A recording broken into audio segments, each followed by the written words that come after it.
Friends, welcome to my channel. आज के इस वीडियो में हम chapter 8 reach for the top पढ़ेंगे। इसका हम फर्स्ट पार्ट देखेंगे जो कि है संतोष यादव पर बेस्ड। तो चलिए शुरू करते हैं। ये जो चैप्टर है आपको साथ के साथ पढ़ते यही समझ में आ जाएगा कि ये किस पर बेस्ड है, यानी कि इसकी क्या स्टोरी है। The only woman in the world who has scaled Mount Everest twice was born in a society where the birth of a son was regarded as a blessing and a daughter, though not considered a curse, was not generally welcome. ये जो दुनिया में केवल एक इकलौती women है औरत है जिसने माउंट एवरेस्ट को 2 बार स्केल किया, यानी माउंट एवरेस्ट पे 2 बार चढ़ी हैं। वो एक ऐसे विलेज में बॉर्न हुई थी जहाँ पर जो बॉय अगर बेबी बॉय होता था, यानी कि बॉय बॉर्न होता था, तो उससे बहुत ब्लेसिंग रिगार्ड किया जाता था कि भगवान की बहुत दुआ है। लेकिन अगर जब लड़की पैदा होती थी, बॉर्न होती थी, तो उसे ये भी नहीं कि श्राप समझ लें, और ना ही उसका कोई वेलकम होता था। मतलब न्यूट्रल रहते थे, ना ही ज़्यादा खुश होते थे ना ही दुखी होते थे। When her mother was expecting, Santosh, a traveling holy man, giving her his blessing, assumed that she wanted a son. जब संतोष की माँ ये एक्सपेक्ट कर रही थी कि संतोष होगी, यानी कि उनकी बेटी होगी, बेटा नहीं होगा, तब वहाँ पर एक चलता फिरता एक हॉली मैन आया, यानी एक पंडित आए, जिन्होंने और वो अपनी ब्लेसिंग्स देने लगी, क्योंकि ब्लेसिंग्स क्या देने लगे कि वो एक बेटा चाहते हैं कि तुम्हें बेटा होगा, पुत्री, इस टाइप में। और जिसकी क्यों उन्होंने ऐसा कहा, क्योंकि उन्हें लग रहा था कि जो संतोष की मदर हैं वो एक बेटा चाह रही हैं, सन चाह रही हैं। चलिए आगे बढ़ते हैं। बट टू एवरीवन सरप्राइज, लेकिन सब सरप्राइज हो गए। The unborn child's grandmother, जो बच्चा भी बॉर्न भी नहीं हुआ था, उसकी जो दादी माँ थी, उन्होंने कहा, जो कि खड़ी हुई थी उनके पास में, उनकी यानी मदर के पास में उनकी ग्रैंड मदर खड़ी हुई थी। टोल्ड हिम, उनकी ग्रैंड मदर ने उन्हें बताया, होली मैन को, that they did not want a son, कि वो एक बेटा नहीं चाहते हैं। The holy man was also surprised, फिर होली मैन भी सरप्राइज्ड हो गया।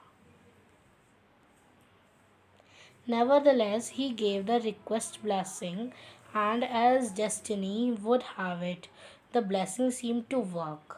फिर उसने कहा कोई बात नहीं, उसने फिर उन्हें बेटी का ही आशीर्वाद दिया, और जो उनकी ब्लेसिंग्स थी वो काम भी आई। Santosh was born the 6th child in a family with 5 brother and a sister. देखिए, संतोष के मतलब इस लाइन का क्या मतलब है कि संतोष अपने परिवार की 6ठी बच्ची थी और उनके 5 भाई थे। अ सिस्टर टू 5 ब्रदर्स, एक बहन जिसके 5 भाई थे। She was born in a small village of Joniyawas of Rewari district in Haryana. ये एक स्मॉल विलेज में, छोटे से गांव में ही इनका जन्म हुआ था। कहाँ पर? Joniyawas of Rewari district in Haryana. ये फ्रेंड्स आपके वैसे क्वेश्चन आंसर्स में तो नहीं है, लेकिन ये काफ़ी इम्पॉर्टेंट है, आपसे 1 वर्ड या MCQs की फॉर्म में पूछ लिया जा सकता है। The girl was given the name Santosh, इस बच्ची का नाम रखा गया संतोष, जिसका मतलब था containment.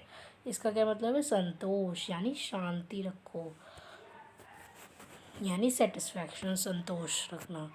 But Santosh was not always content, लेकिन संतोष ऐसी नहीं थी जैसा उसके नाम का मतलब था। With her place in a traditional way of life, she began living life on her own terms from the start. उन्होंने स्टार्टिंग से ही अपनी ही शर्तों पर अपना जीवन बिताया। Where other girls wore traditional Indian dresses, Santosh preferred shorts. एक हमारे पास एग्जांपल भी है, जैसे कि उनके विलेज में सारी लड़कियां ट्रेडिशनल इंडियन ड्रेसेस पहनती थी, यानी कि सलवार, वो साड़ी वगैरह, तो वो पहनती थी, या सूट भी कह सकते हो आप, जो भी ट्रेडिशनल हो उस टाइम में। तो लेकिन संतोष क्या पहनती थी या प्रेफर करती थी? शॉर्ट्स, यानी जो आजकल हम पहन रहे हैं shorts. Looking back, she says, now, from the very beginning, I was quite determined that if I chose a correct and a rational path, the others around me had to change, not me. संतोष ने शुरुआत से ही तय कर रखा था, determine कर रखा था कि अगर मैं सही रास्ते पर हूँ, सही कर रही हूँ, तो मेरे आसपास के लोगों को बदलना होगा, मुझे नहीं। यानी कि वो बदलेंगे, मैं नहीं बदलूँगी।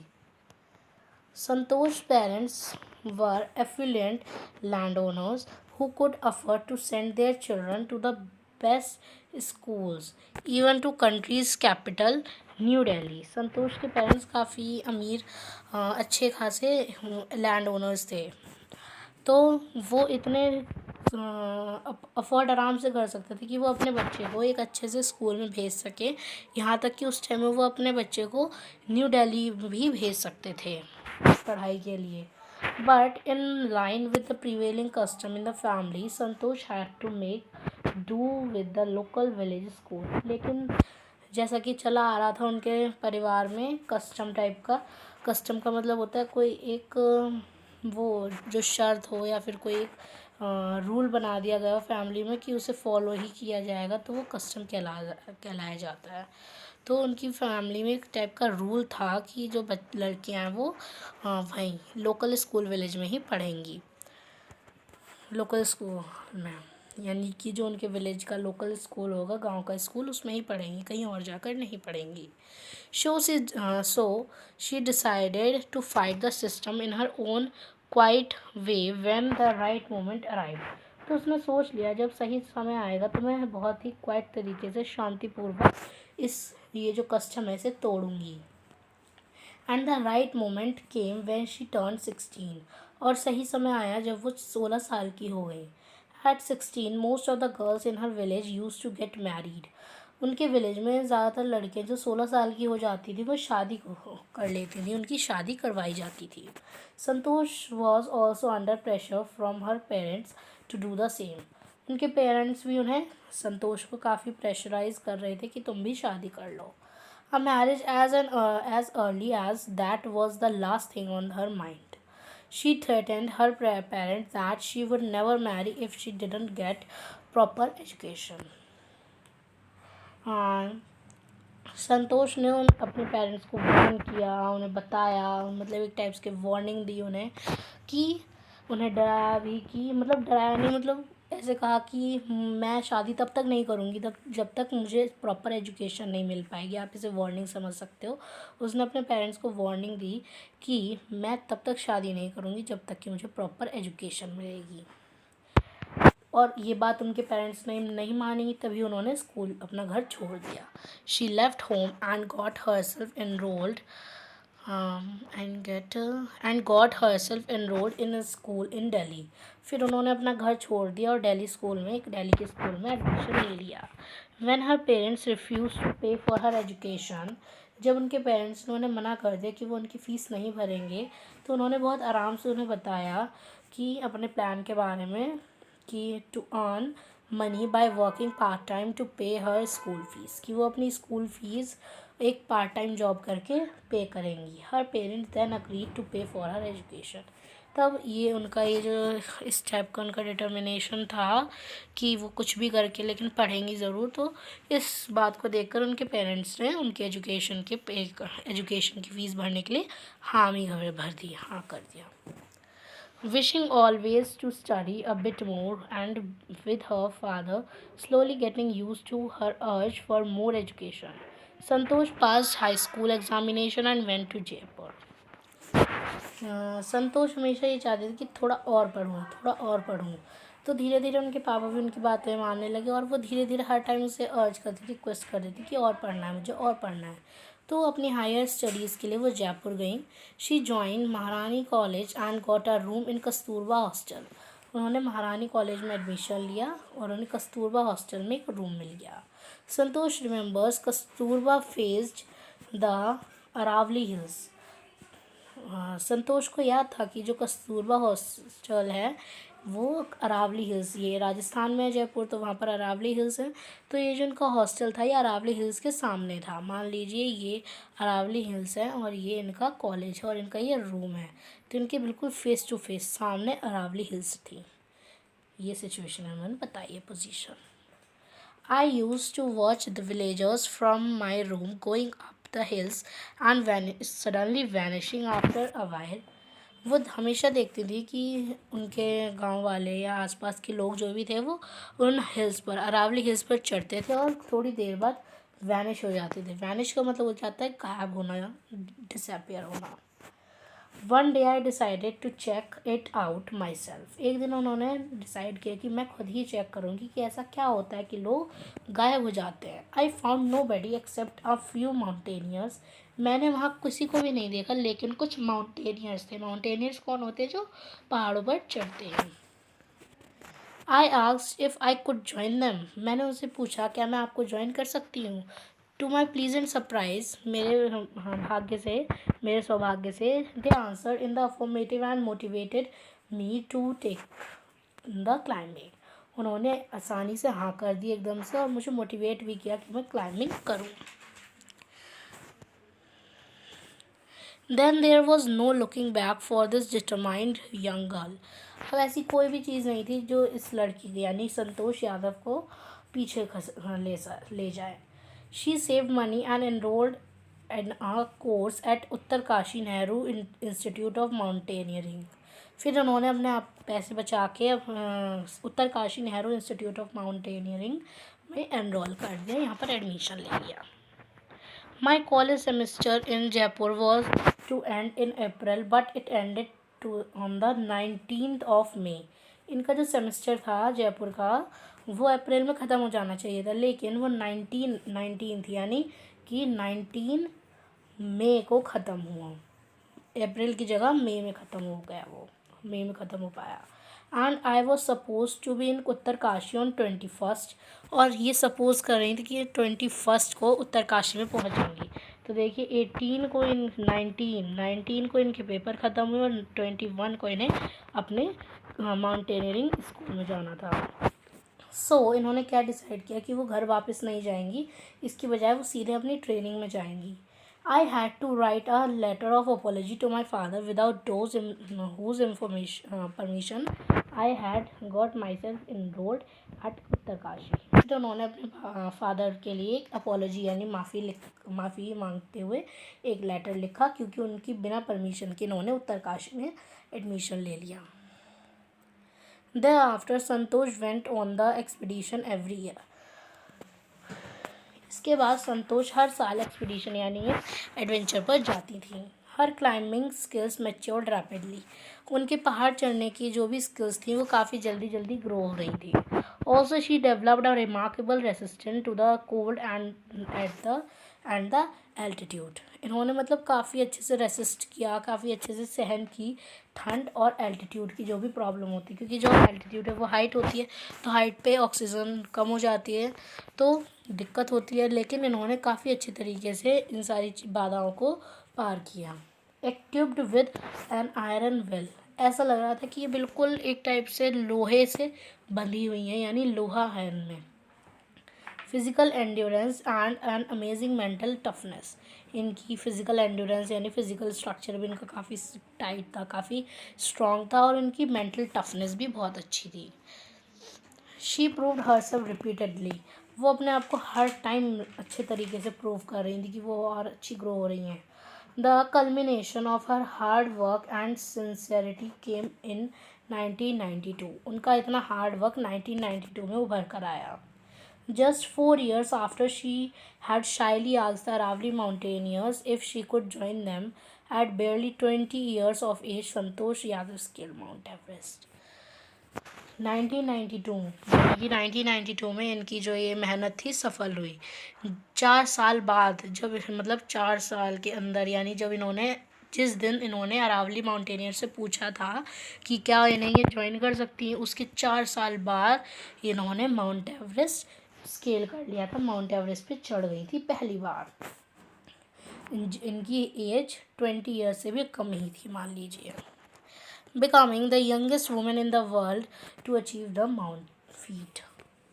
ये दुनिया की एक सबसे यंगेस्ट वुमेन बन गई थी, सबसे युवा वुमेन थी ये, जिन्होंने माउंट एवरेस्ट स्केल किया था। If her climbing skills, physical fitness and mental strength impressed her seniors, her concern for others and desire to work together with them found her a special place in the hearts of fellow climbers। इनका जो team work की feeling थी और अच्छे से काम करना था, इनके जो फेलो क्लाइंबर्स थे, इनके साथ में जो लोग क्लाइंबिंग करते थे, उनके दिलों में भी इन्होंने एक अच्छी जगह बना ली थी।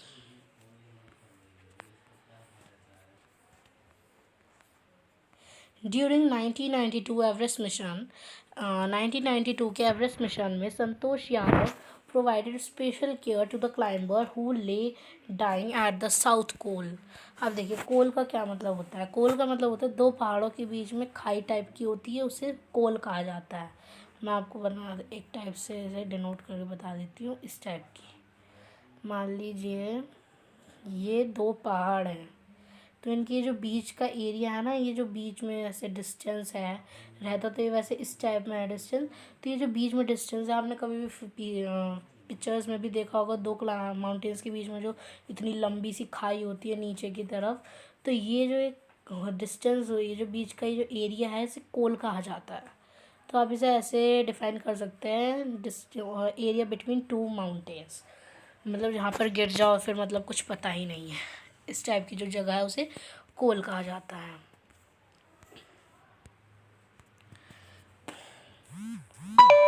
हाँ, तो देखिए, एक क्लाइंबर जो उनके साथ में यानी क्लाइंबिंग कर रहे थे, वो साउथ कोल में इनकी डेथ हो गई थी, यानी ये गिर गए थे। She was unfortunately unsuccessful. इन्होंने ट्राई किया था उनकी हेल्प करने के लिए, लेकिन वो अनसक्सेसफुल रही थी उनकी हेल्प, यानी उन्हें मरने से नहीं बचा पाई थी। However she manage to save another climber. लेकिन इन्होंने जो दूसरा क्लाइंबर था, जिसका नाम मोहन सिंह है, उसे बचाने में बिल्कुल सक्सेसफुल रहे, यानी उन्होंने इनकी हेल्प की और इन्हें बचाया भी। संतोष यादव ने मोहन सिंह की हेल्प करी। Who would have met with the same fate had she not shared her oxygen with him। इस लाइन का ये मतलब है कि वो बिल्कुल श्योरली डाई हो जाते, मर जाते, अगर संतोष यादव ने अपनी ऑक्सीजन उनके साथ शेयर ना की होती। Within 12 months, Santosh found herself a member of an Indo-Nepalese women's expedition। 12 महीने के बाद, यानी 1992 में, 1992 ही है ना राइट, हाँ, 1992 में जब इन्होंने माउंटेन मिशन, अपना पहला माउंट एवरेस्ट का मिशन कंप्लीट करा था, उसके 12 महीने बाद, यानी कि 1 साल बाद, ये अपने आप को एक मतलब ये इंडो नेपलीज वुमेंस एक्सपीडिशन का एक मेंबर बन गई थी। हाँ, जिन्होंने इस यानी एसोसिएशन ने इन्हें इन्वाइट किया था और इन्हें ज्वाइन करा था, इन्वाइट करवाया था कि ये इन्हें ज्वाइन कर लें। She then scale the Mount Everest second time. फिर इनके साथ, इस ग्रुप के साथ, इन्होंने Mount Everest second time scale किया, यानी माउंट एवरेस्ट पे दूसरी बार चढ़ी। Thus setting a record as the only women to have scale the Mount Everest twice. और इस दूसरी बार माउंट एवरेस्ट को स्केल करने के बाद ये दुनिया की एक पहली केवल एक वुमेन बन गई थी जिन्होंने माउंट एवरेस्ट 2 बार स्केल किया, 2 बार चढ़ा, उस पर पहुंची, उसके टॉप पर, पीक पर बिल्कुल। And securing for her self and India a unique place in the annuls of mountaineering. और इसके साथ साथ इंडिया ने एक यूनिक जगह बना ली थी माउंटेनियरिंग जो इनका कल्चर होता है, जो इनका एम होता है लोगों का। तो माउंटेनियरिंग के जो भी जॉब वगैरह है, इसमें इंडिया की एक स्पेशल जगह बनी हुई है कि इंडिया के एक माउंटेनियर ने 2 बार माउंट एवरेस्ट स्केल किया। इसका मतलब यही है कि इंडिया ने एक स्पेशल जगह बना रखी है माउंटेनियरिंग स्ट्रक्चर, जो इनका बना हुआ है एसोसिएशन। मतलब जो भी काफ़ी लोग माउंट एवरेस्ट पे ट्राई करते हैं, लेकिन केवल इंडिया के ही लोग हैं जिन्होंने माउंट एवरेस्ट 2 बार स्केल किया है, 2 बार चढ़ा है माउंट एवरेस्ट पर। In recognition of her achievements, the Indian government bestowed upon her one of the nation's top honors, the Padma Shri। इन्हें इंडिया का फिर टॉप ऑनर मिला था जिसका नाम है पद्मश्री, इंडिया गवर्नमेंट की ओर से। Describing her feelings when she was literally on the top of the world. फिर वो अपनी फीलिंग्स बता रही हैं जब वो टॉप पर पहुंची थी दुनिया के, क्योंकि माउंट एवरेस्ट को सबसे ऊंची जगह माना जाता है, तो ये दुनिया की सबसे टॉप पोजीशन है, टॉप पॉइंट है, तो ये पूरी दुनिया का सबसे टॉप जगह है। तो इसकी वजह से उन्होंने यहाँ पर लिखा है on the top of the world, पूरी दुनिया के टॉप पर खड़े होते हुए इन्होंने अपनी फीलिंग्स डिस्क्राइब की हैं। संतोष हैज़ सेड, संतोष ने बताया, it took some time for the enormity of the moment to sink in.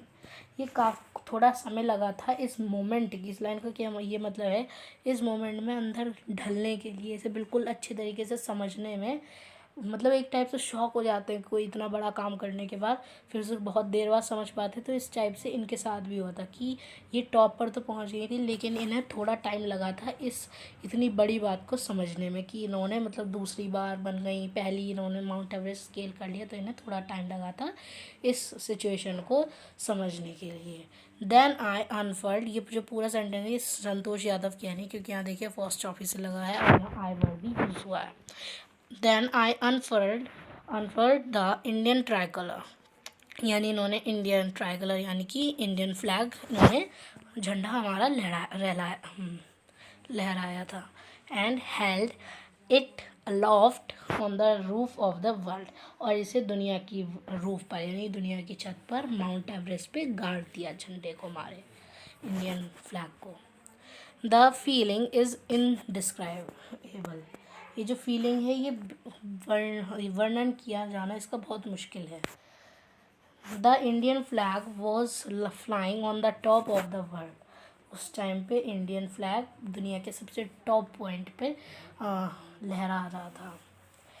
It was truly a spiritual moment, I felt proud as an Indian, उस टाइम पे काफ़ी मतलब मेरे लिए एक अच्छा मोमेंट था और मैं प्राउड फील कर रही थी कि मैं एक इंडियन हूँ, मैं एक भारतीय हूँ। Also a fervent environmentalist, fervent का मतलब होता है having a strong and sincere feeling, किसी चीज़ के बारे में लेकर एक काफ़ी स्ट्रॉन्ग फीलिंग होना कि ऐसा ही होगा, मतलब बिल्कुल अच्छे तक बहुत अच्छी पकड़ रहना उस बात पे कि बहुत स्ट्रॉन्ग फीलिंग, हम काफ़ी जुड़े हुए हैं उस चीज़ से। तो ये काफ़ी एक अच्छी इन्वायरमेंटलिस्ट भी थी, इन्वायरमेंट के बारे में भी सोचती थी। So then Santosh collected and brought down 500 kilograms of garbage from the Himalayas, इन्होंने 500 किलो गार्बेज भी, कचरा भी ये हिमालय से लेकर नीचे आई थी। सो फ्रेंड्स, इस वीडियो में हमने इस पार्ट की जो इसका फर्स्ट पार्ट है संतोष यादव पर बेस्ड, वो हमने पूरा कर लिया है। नेक्स्ट वीडियो में हम इसके क्वेश्चन आंसर्स करेंगे। सो तब तक के लिए बाय बाय, थैंक यू।